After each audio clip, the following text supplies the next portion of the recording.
ஒரு சிறிய மலைக் கிராமத்தில் கபீர் என்ற மகிழ்ச்சியான குழந்தை வாழ்ந்தான். கபீர் அடிக்கடி காலையில் நதிக்கரைக்குச் சென்று விளையாடுவான். ஏனெனில் அங்கு அமைதியும் அழகான காட்சிகளும் இருந்தன.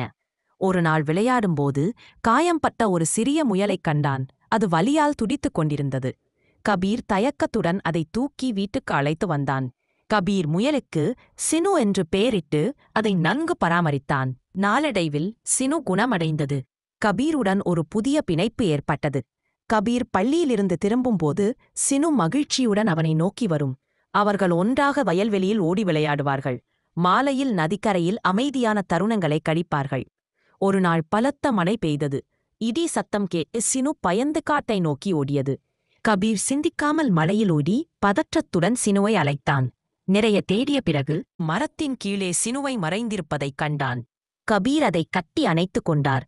அவர்களின் நட்பு மேலும் வலுப்பெற்றது.